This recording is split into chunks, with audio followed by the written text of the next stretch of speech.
mengucap syukur. Amin. Amin. Silakan duduk Bapak Ibu Saudara sekalian.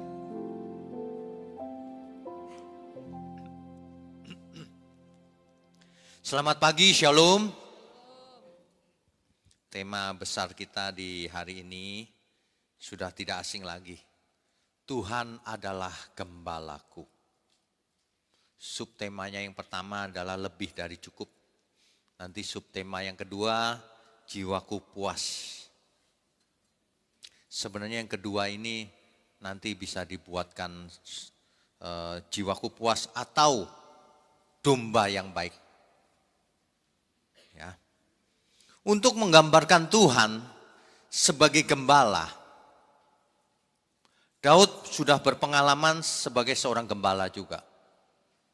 Di dalam 1 Samuel 16 ayat 11, di situ dijelaskan bahwa Daud adalah seorang gembala.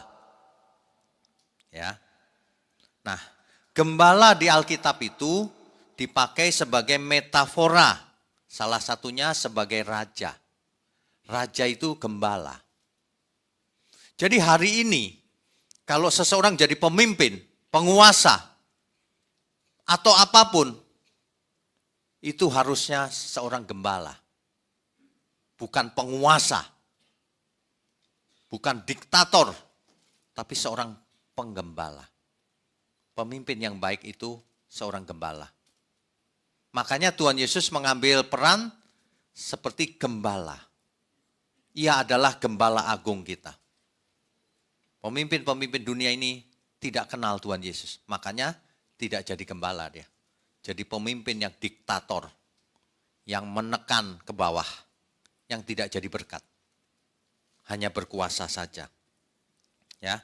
Metafora seorang raja. Di dalam 2 Samuel 5 ayat 2 dikatakan di situ. Bahwa raja itu gembala. Nanti dibaca sendiri ya. Zaman dulu masih ideal, masih gembala. Nah, seekor domba itu hidupnya sangat bergantung kepada gembalanya.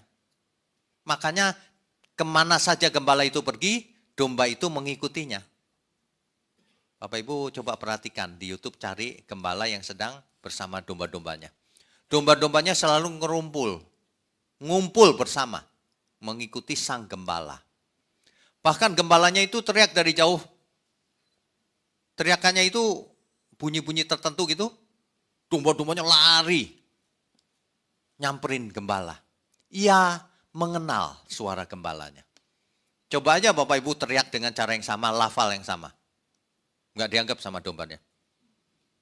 Padahal sama lafalnya. Berarti bukan soal bunyinya. Tapi suaranya itu dikenal oleh domba itu. Domba yang baik mengenal siapa gembalanya. Ya.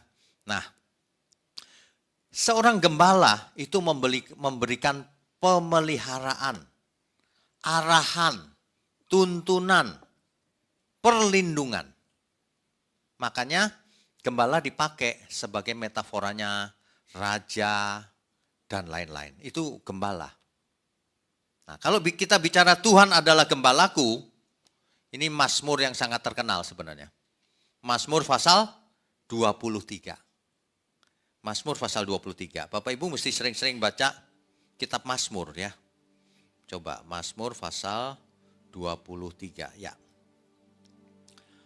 Mazmur Daud. Tuhan adalah gembalaku, takkan kekurangan aku. Dalam bahasa Ibrani dipakai kata Mismor le David, Adonai Roy le lo eksar. Tuhan adalah gembalaku, takkan kekurangan aku. Perhatikan baik-baik ya. Di King James Version dipakai, The Lord is my shepherd, I shall not want. Aku seharusnya tidak menginginkan apa-apa lagi. Karena Tuhan adalah gembalaku. Lebih dari cukup. Kalau Tuhan gembalaku, aku tidak ingin apa-apa lagi. Di NIV diterjemahkan, I shall not be in want. Aku tidak punya, mestinya aku tidak punya keinginan apa-apa. Karena Tuhan gembalaku. Kalau aku punya Tuhan, aku tidak butuh yang lain. Sebab itu jauh lebih berharga. Saudara kalau punya, saya itu nggak punya perhiasan soalnya. Kalau, apa contohnya yang mahal banget ya? Berlian segenggam gini, nggak ada kali ya. Berlian segenggam gini. Bapak Ibu punya berlian nih. Terus jalan di tengah jalan, ada koin 100 perak. Kira-kira diambil nggak? Kalau masih ngambil juga kebangetan itu pelitnya. Itu pelit luar biasa itu. 100 ya ini segenggam. Ngerti maksudnya ya? Kalau kita punya sesuatu yang sangat berharga, maka yang lain menjadi tidak berharga. Kalau kita diberi 10 triliun sekarang juga, maka orang yang utang 100 juta pun nothing. Mestinya begitu loh. Seberapa besar kita menghargai Tuhan kita. Banyak orang gak menghargai. Makanya perbuatannya itu masih dalam dosa. Makanya hidupnya berani buat dosa. Ya. Aku tidak ingin apa-apa lagi. Ayat ini sering diselewengkan loh, saudara. Kalau Tuhan gembalaku, takkan kekurangan aku, saudara bakalan kaya. Gitu-gitu modelnya. Norak banget tuh. Ini kan di streaming nih, dengerin. Memang norak kau. Semua ayat dirubah-rubah jadi kekayaan duniawi. Bertobatlah saudara ya. Bertobat. Jangan sakit hati kalau saya ngomong begitu. Ini Tuhan yang suruh kasih pesan ini. Jadi kalau saudara dengar, ya juga ya. Nah gitu loh. Bukannya gini awas loh. Pulang lewat mana nanti. Jangan ya. Kalau kita mendengar khotbah yang keras itu, anggap saja itu otokritik. Kritik buat kita sendiri juga. Itu loh. Ya.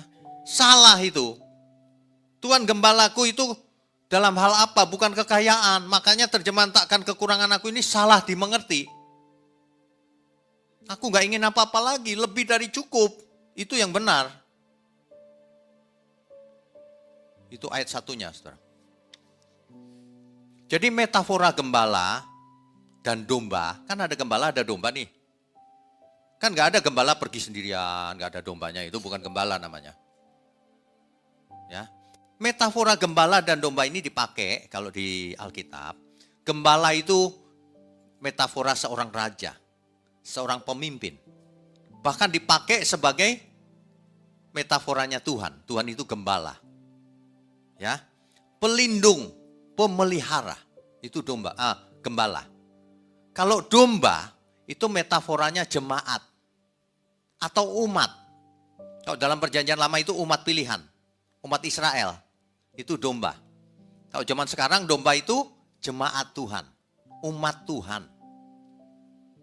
Umat Tuhan harus digembalakan. Karena banyak umat mau datang kepada Tuhan, harus digembalakan dengan baik. Gembala yang baik mengasihi domba-dombanya. Membawa domba-domba itu kepada Sang Gembala Agung. Bukan dimiliki oleh gembala di bumi ini, bukan. Jadi saudara bukan milik gembala di bumi, bukan. Milik Gembala Agung kita. Amin semua? Jadi jangan gembala yang jahat memanipulasi domba-dombanya. Gembala yang baik mengorbankan dirinya. Gembala yang jahat makan korban. Itu jelas, kelihatan. Gembala yang jahat tuh kelihatan. Ngomongnya duit terus. Mau minta duit terus maksudnya. Bukannya kebenaran disampaikan. Ayat-ayat Alkitab dipelintir-pelintir. Ayat 2. Ia membaringkan aku di padang yang berumput hijau. Domba-domba itu ya, oleh gembala yang baik, bukan dibawa ke padang gurun. Makan apa di padang gurun? Kepanasan. Dibawa ke padang yang berumput hijau.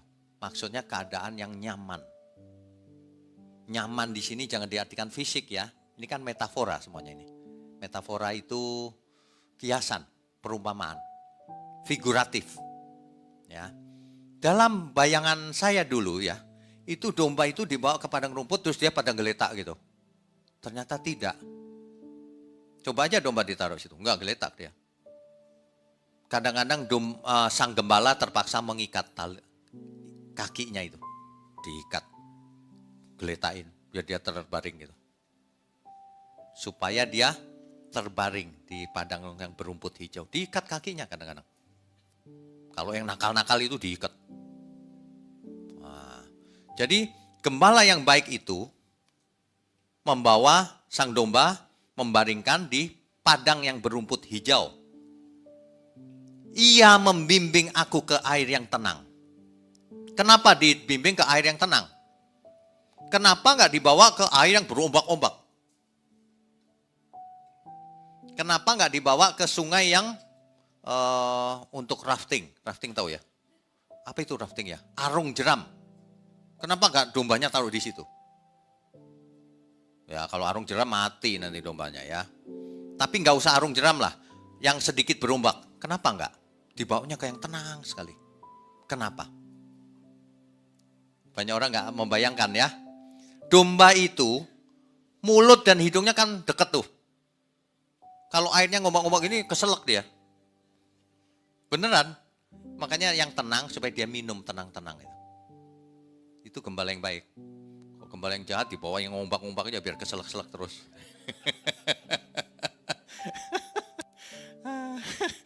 Hidung dan mulutnya deket soalnya. Jadi lebih aman dan nyaman. Bayangkan, kita Mazmur ini suka dibaca banyak orang karena membuat suasana nyaman, tenang. Bersama Tuhan tenang. Ayat 3. Ia menyegarkan jiwaku. Ia menuntun aku di jalan yang benar. Oleh karena namanya. Nama di Alkitab ingat ya, bukan hurufnya. Tapi pribadinya. Oleh karena pribadi Tuhan itu seperti seorang gembala. Jadi ia menyegarkan jiwaku, ia menuntun aku di jalan yang benar. Kita dituntun di jalan yang benar. Itu gembala yang baik. Ayat 4.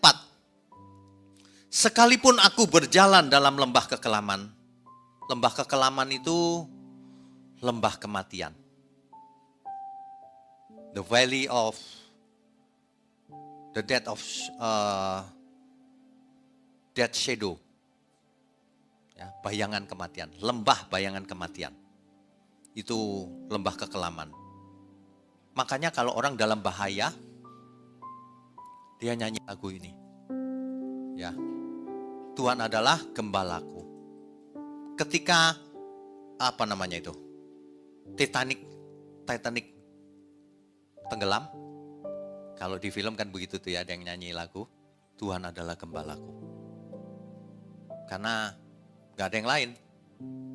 Cuma Tuhan gembalaku. Ya. Sekalipun ayat 4, sekalipun aku berjalan dalam lembah kekelaman, aku tidak takut bahaya. Kenapa?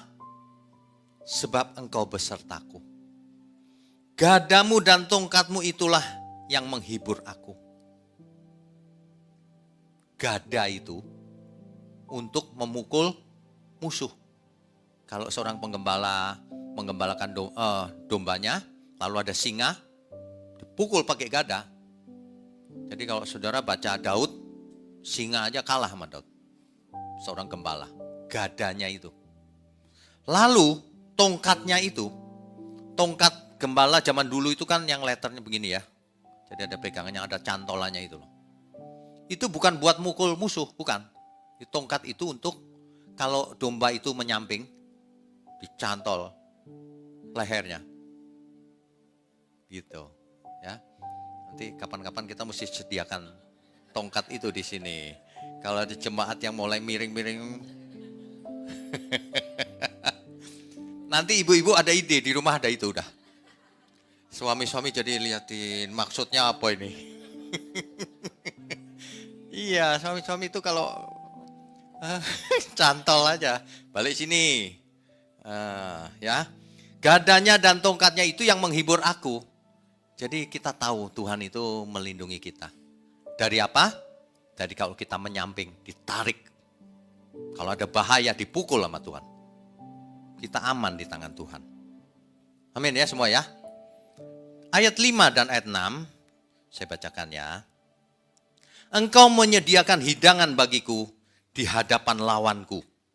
Engkau mengurapi kepalaku dengan minyak, pialaku penuh melimpah. Ayat 6, kebajikan dan kemurahan belaka akan mengikuti aku seumur hidupku. Dan aku akan diam dalam rumah Tuhan sepanjang masa. Pemazmur ingin diam di rumah Tuhan sepanjang masa, selama-lamanya. Kita hari ini, tubuh kita rumah Tuhan.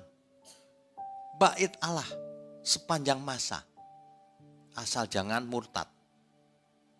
Amin semua? Makanya kita tergabung dalam sinode GBT. Gereja itu rumah Tuhan. Battle itu rumah Tuhan. B. T-nya tabernakel. Rumah Tuhan lagi. Rumah Tuhan terus. Kita rumah Tuhan. Ingat baik-baik. Jangan dipakai jadi rumah yang lain. Jangan dipakai untuk berbuat dosa. Amin semua? Tuhan adalah gembalaku, takkan kekurangan aku. Ia membaringkan aku di padang yang berumput hijau. Membimbingku ke air yang tenang. Ia menyegarkan jiwaku. Ia menuntunku ke jalan yang benar, oleh karena namanya. Sekalipun aku berjalan dalam lembah kegelapan.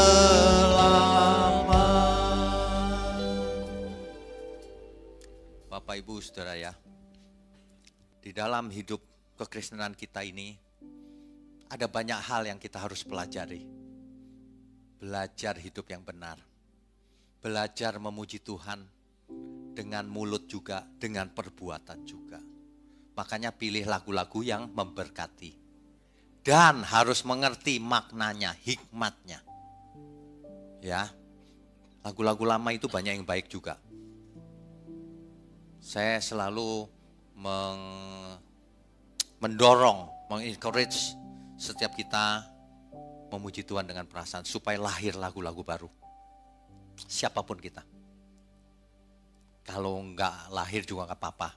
Tapi khususnya pelayan Tuhan kalau bisa ngarang lagu. Dunia ini membutuhkan pujian-pujian yang banyak kepada Tuhan. Banyak lagu-lagu yang enggak karu-karuan kan? Lagunya enggak karu-karuan itu bisa ngetop banget loh hari ini. Saya sampai ini lagu apa sih? Enggak ada artinya lagi. Aku tidak takut bahaya, sebab Engkau besertaku. Gadamu dan tongkatmu, itulah yang menghibur aku. Ia membimbingku ke air yang tenang. Ia menyegarkan jiwaku. Ia menuntunku ke jalan yang benar, oleh karena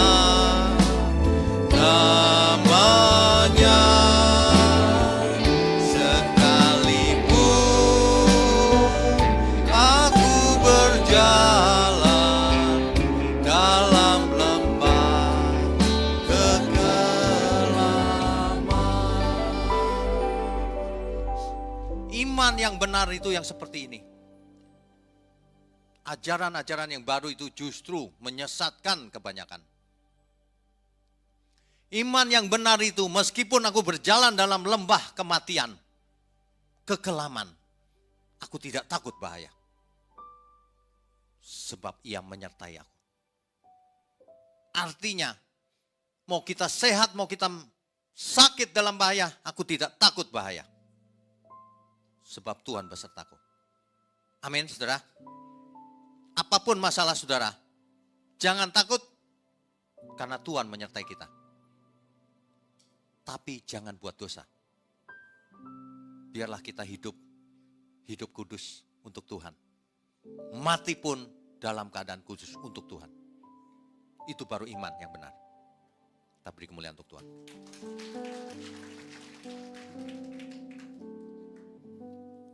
Saudara, Tuhan Yesus memposisikan dirinya sebagai gembala yang baik. Nanti saudara bisa baca Yohanes pasal 10 ayat 1 sampai 21. Ia memanggil domba-dombanya dan menuntun keluar. Ia berjalan di depan, memimpin. Ia memberi hidup. Ia memberikan nyawanya bagi domba-dombanya. Ia mengenal domba-dombanya pribadi lepas pribadi. Tuhan mengenal kita, saudara. Siapa kita? Kita kelebihannya apa, kekurangannya apa? Tuhan tahu persis. Tapi kalau gembala yang jahat, dia pencuri, membunuh, memanipulasi domba-dombanya. Itu gembala yang jahat itu. Ya. Makanya Tuhan diibaratkan sebuah pintu. Metafora sebuah pintu. Jadi Yohanes 10 ayat 7 dan 9. Aku adalah pintu. Barang siapa lewat melalui pintu itu, ia selamat. Ya, itu. Maka kata Yesus sekali lagi, aku berkata kepadamu sesungguhnya akulah pintu ke domba-domba itu. Semua orang yang datang sebelum aku adalah pencuri dan perampok. Dan domba-domba itu tidak mendengarkan mereka. Domba yang benar tidak mendengarkan gembala yang lain. Domba yang benar mendengarkan sang gembala agung. Tuhan Yesus. Ya, itu. Jadi gembala yang baik mencari domba yang tersesat. Tapi kalau gembala yang tidak baik, dia mencari domba yang gemuk-gemuk. Gembala yang gak benar di gereja itu mencari orang-orang kaya saja. Modusnya kebaca. Kalau orang kaya gitu ya disambutnya baik banget gitu. Digelar karpet merah. Dipayungin, padahal gak hujan. Lebay ya. Lebay banget ya. Gak apa-apa biar orang ingat gitu. Gembala itu begitu tuh. Kalau yang kaya aja di depan dikasih kursi khusus. Ya. Kalau di sini boleh juga sih kita kasih kursi khusus ya. Kursi khususnya digantung di atas. Ya enggak gitu juga sih. Kita menghormati semua orang ya. Tapi gembala enggak boleh begitu. Semua orang sama saja. Kita mau menghormati, mau kaya, mau enggak sama saja. Tapi kita harus menghormati orang tua. Kalau orang lebih tua ya harus kita hormati. Bagaimanapun dia ya. Begitu. Nanti semua dicat putih. Biar dihormati. Tapi serius kita harus menghormati semua orang sama. Ya. Gak boleh juga menghina orang kaya. Gak boleh itu. Semua orang sama. Kecuali kaya tidak mau bertobat. Kalau tidak mau bertobat, ya percuma dengerin firman begini. Ya. Jangan tersinggung ya di luar sana. Yesus itu memanggil orang-orang berdosa. Lukas 5 ayat 32. Bahkan di Mika 5 ayat 4. Mika 5 ayat 4. Coba kita baca ya. Mika pasal 5 ayat 4. Mika pasalnya yang kelima, ayatnya yang keempat. maka ia bertindak dan akan menggembalakan mereka dalam kekuatan Tuhan. Dalam kemegahan nama Tuhan Allahnya, mereka akan tinggal tetap sebab sekarang ia menjadi besar sampai ke ujung bumi. Ini cerita tentang Mesias. Mesias diibaratkan gembala juga. Itu di perjanjian baru kita tahu yang dimaksud adalah Tuhan Yesus. Tuhan Yesus itulah sang gembala agung kita, saudara. Dia gembala yang baik, dia gembala agung kita. Nanti dibaca sendiri saja ya, Ibrani pasal 13 ayat 20, 1 Petrus 5 ayat 4, Wahyu 7 ayat 17. Nanti dibaca sendiri. Kalau kita membaca perikop ini, dan kita mengerti metaforanya seorang gembala dan domba-dombanya, maka apa dampaknya dalam hidup kita? Ini yang paling penting. Lalu apa hikmat yang kita dapat? Ada dua, saudara. Bagi para gembala di luar sana, bagi para pelayan Tuhan, ya, harus jadi gembala yang baik. Seperti Tuhan Yesus. Yohanes 21 ayat 15 sampai 17. Tuhan Yesus bertanya kepada Petrus. Petrus, apakah engkau mengasihi aku? Ya Tuhan, gembalakan domba-dombaku. Ditanya lagi, Petrus, apakah engkau mengasihi aku? Gembalakan domba-dombaku. Kata Tuhan begitu. 3 kali ditanya, Petrus sampai nangis. Swear Tuhan. Petrus berani swear. Petrus ini termasuk orang yang temperamen dan lebay memang. Swear. Tapi enggak lama setelah ngomong swear, dia ngomong swear juga tuh. Dia ditegur sama seorang hamba. Kamu kan kenal itu, Tuhan Yesus yang sudah ditangkap. Dia ngomong sekali lagi swear. Aku enggak kenal katanya. Makanya jadi orang jangan gampang. Makanya Alkitab berkata, jangan engkau bersumpah. Demi apapun. Nanti kamu enggak bisa melakukannya. Ya, lagi pula kita enggak punya hak untuk melakukan sumpah demi ini, demi itu. Emang punyamu itu, demi langit. Langit punya Tuhan. Demi ini, demi itu. Enggak boleh sumpah. Katakan ya kalau ya. Katakan tidak kalau tidak. Jangan mudah-mudahan. Oh, repot kalau udah mudah-mudahan. Di sini mau enggak ada yang punya karyawan? Karyawannya kalau ditanya ya, nanti kita meeting ya jam 12 sambil makan siang. Mudah-mudahan bisa Pak. Ada? Mudah-mudahan bisa. Langsung dipecat. Mudah-mudahan lagi. Kalau kita ditanya Tuhan, apakah engkau mengasihi aku? Jawabannya, jangan mudah-mudahan. Amin Tuhan. Jawaban yang paling benar itu amin. Amin itu artinya iya Tuhan. Akan kulakukan. Mestinya begitu. Nah, kata menggembalakan di 3 pertanyaan ini rupanya beda-beda teksnya. Ayat 15 dan ayat 17 dipakai kata boske. Boske itu artinya beri makan. Di ayat 16-nya poimaine, shepherd, gembalakan. Rupanya gembala yang baik itu menggembalakan, ngasih makan. Supaya domba-dombanya hidup.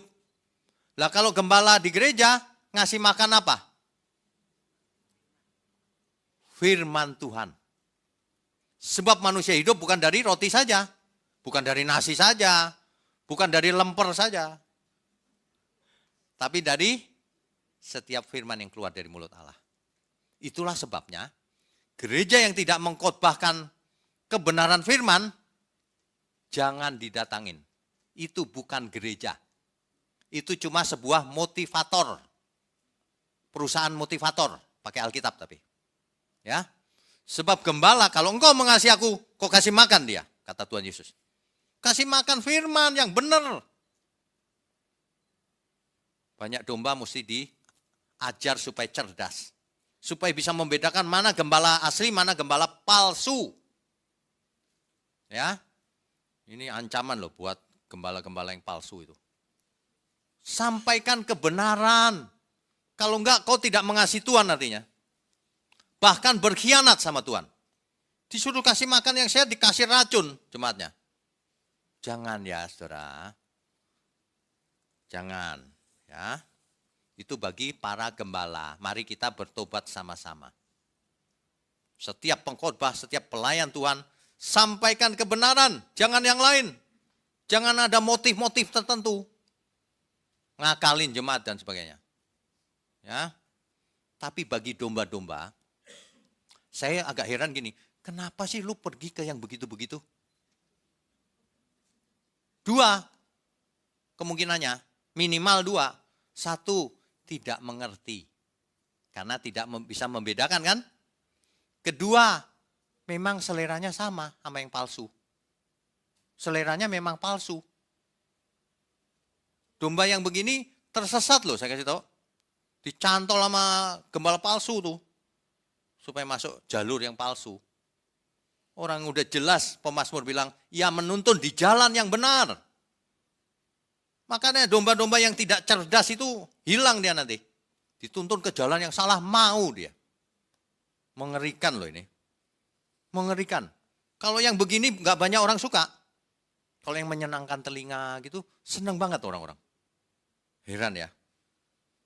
Domba yang baik mendengar dan mengenal suara gembalanya. Harus bisa mendeteksi yang ini suara Tuhan nih, yang ini bukan ini, pikirannya sendiri nih yang ini. Karena diarahkan ke dirinya, pengkultusan individu. Kalau yang benar itu diarahkan ke Tuhan Yesus. Begitu harusnya. Nanti dibaca ya, Yohanes 10 ayat 3 sampai 4 dan Yohanes 10 ayat 27. Domba yang baik ikut gembalanya kemanapun gembalanya itu pergi.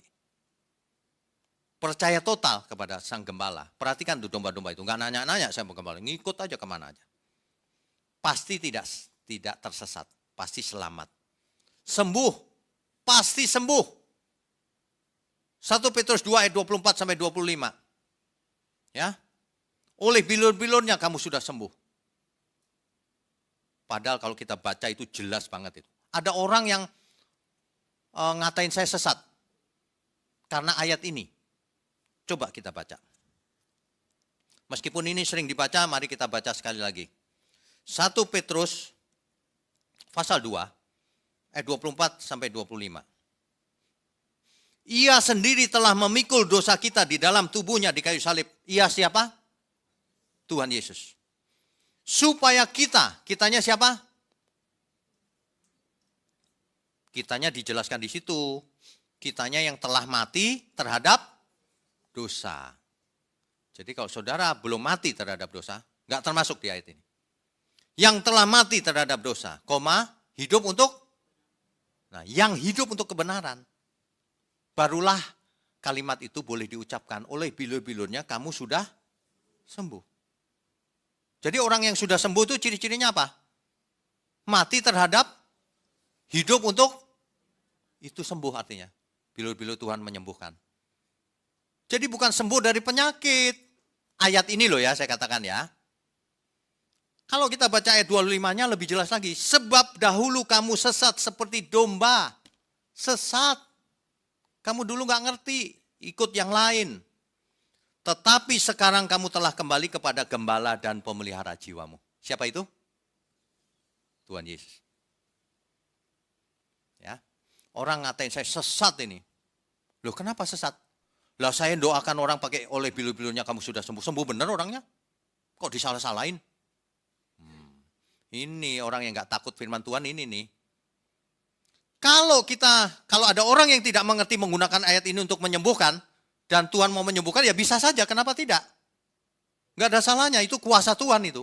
Tuhan kasihan loh yang gak ngerti ya sembuh lah, tulus kan. Tapi kalau kita mengerti ayat ini bukan untuk itu, sengaja melakukannya, menghina firman Tuhan itu namanya. Kalau orang nggak ngerti ya nggak apa-apa. Nggak masalah kok. Tapi kalau orang mengerti, oh bukan begitu. Oleh bilur-bilurnya kamu sembuh. Sembuh dari kesesatan. Dan itu jauh lebih penting daripada sembuh dari sakit gigi, sembuh dari sakit kepala. Sembuh dari sakit kepala cuma sebentar, nanti mati lagi semuanya. Yang Tuhan Yesus mati di kayu salib itu sangat penting. Supaya kita sembuh dari dosa. Sembuh dari kesesatan. Itu yang penting. Orang susah dijelaskan ya. Kalau orang mendengar firman yang salah udah lama itu begitu tuh. Dengar begini kaget terus dipikir sesat. Yang benar begini, baca itu firmannya. Tapi kalau orang sembuh karena bilur Tuhan Yesus, itu karena kuasa Tuhan Yesus. Lagi pula kalau kita udah mengerti ya, mau berdoa untuk kesembuhan orang, emangnya harus pakai bilur Tuhan Yesus? Dalam nama Yesus sembuh.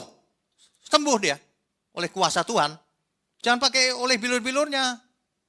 Ini dalam rangka kesesatan ini. Kok cuma sembuh itu merendahkan Tuhan Yesus loh. Kuasa Tuhan Yesus turun ke bumi itu untuk menyelamatkan manusia. Bukan untuk membuat manusia yang miskin jadi kaya. Yang sakit kanker sembuh. Enggak. Dalam kasus tertentu memang disembuhkan, betul. Tapi ada banyak yang enggak disembuhkan juga. Kenapa? Karena disuruh pulang. Ayolah pulanglah, sudah waktunya. Kita semua nanti juga begitu kok. Pulang kan? Pulang. Kita itu harus dewasa. Jangan maunya sendiri, pikirannya sendiri. Saya kalau doain orang sembuh ya, gak pakai kata-kata bilur-bilur ini. Dalam nama Yesus. Kuasa Tuhan turun menyembuhkan. Gitu aja cukup. Ya, kalau saya pakai ini malah salah. Karena saya mengerti ini maksudnya supaya orang-orang itu sembuh dari kesesatan. Sembuh dari dosanya. Menjadi anak Allah. Oh itu lebih penting jauh. Soal sehat sakit itu enggak penting. Mau disembuhkan terima kasih Tuhan. Kalau enggak sembuh terima kasih juga. Tapi kita disediakan langit baru, bumi baru. Amin ya.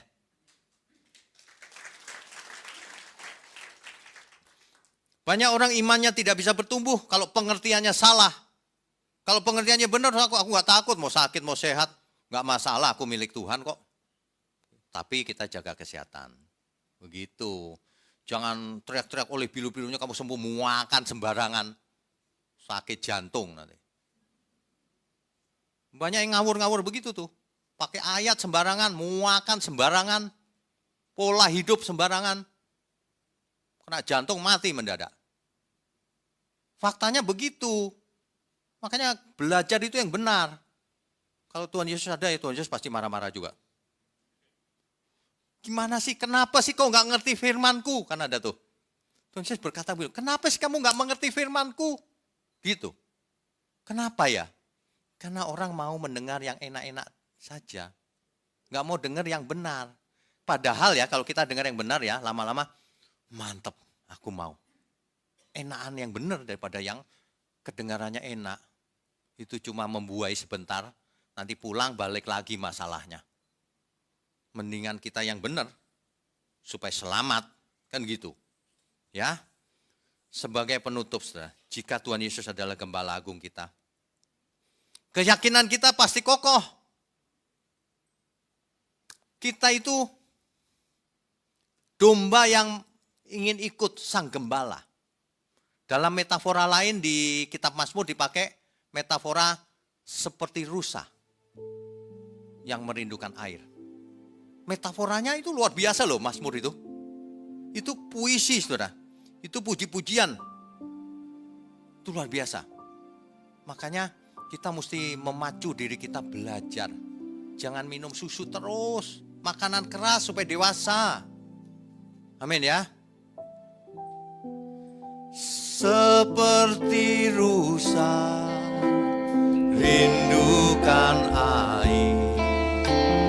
Demikianlah jiwaku Tuhan. Dalam tangan-Mu ku serahkan hidupku sampai selama-lamanya. Jiwaku haus padamu Tuhan. Bilakah ku datang padamu? Air mataku tercurah padamu di siang dan malam hari. Sekalipun dagingku dan hatiku habis lenyap, Engkau tetap gunung batu selamatku. Selamanya.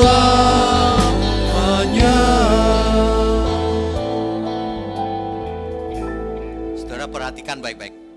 Firman Tuhan itu pakai berbagai macam metafora. supaya kita bisa mengerti dengan dalam. Perumpamaan ini, perumpamaan itu, pakai puisi, pakai nyanyian. Supaya kita melibatkan seluruh pikiran kita dan perasaan kita. Kalau cuma pakai pengertian, logika kita saja nanti yang hidup. Tapi pakai perasaan, cintanya kita mengalir. Cinta sama Tuhan, cinta sama pasangan hidup, cinta sama saudara-saudara kita, cinta sama sesama kita mengalir. Aku mau Tuhan. Ya, itu luar biasa loh, saudara. Mestinya kita belajar dari ciptaan yang lain juga. Kenapa Tuhan pakai rusa? Mestinya kita belajar dari rusa, kenapa dia merindukan air ya. Itu semuanya pelajaran loh. Tuhan mengajar kita lewat firman-Nya dan lewat semua ciptaannya. Kalau aku melihat langit, buatan jarimu, betapa mulianya Engkau Tuhan. Itu pemazmur begitu. Mulai sekarang kita harus seperti itu, saudara. Menjadi pemazmur. Kalau aku lihat langit Tuhan, waduh di balik langit itu ada langit yang baru, bumi yang baru.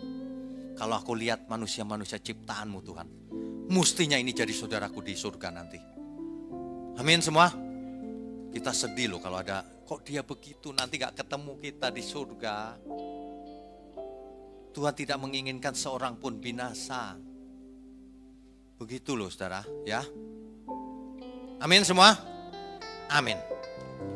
Kita beri kemuliaan untuk Tuhan. Saya undang semua untuk bangkit berdiri.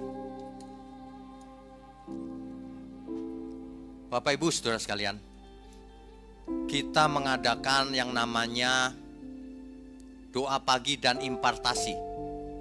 1 bulan 2 kali, 2 minggu sekali. Di situ ada puji-pujian, doa, dan impartasi. Nah, saya mau jelaskan yang impartasi ini. Impartasi ini maksudnya, karena gereja kita ini masih baru, gereja mula-mula, maka kita mau jelaskan pilarnya apa saja sih. Kita mau jelaskan visi misinya, nilai-nilai yang kita anut, semangat kita seperti apa, kita mau tularkan, impartasi.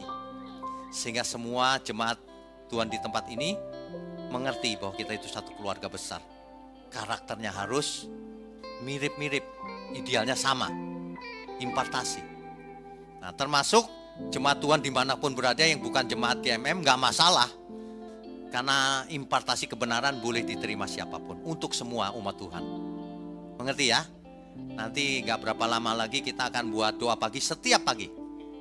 Kalau doa pagi dan impartasi itu on-site, juga online. Bisa diikuti streaming. Tapi kalau yang doa pagi setiap hari, itu jam 5 pagi, itu online saja. Jadi Bapak Ibu bisa ikuti dari rumah. Ya, kalau impartasi, doa dan impartasi itu sebulan 2 kali, itu jam 7 pagi di tempat ini. Juga online, boleh diikuti.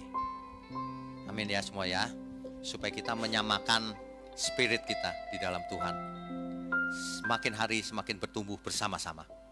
Jangan yang bertumbuh pelayan Tuhannya saja, semua kita. Sekalipun dagingku dan hatiku habis lenyap, Engkau tetap gunung batu selamatku. Selamanya, sekalipun dagingku dan hatiku habis lenyap, Kau tetap gunung batu selamatku. Selamanya.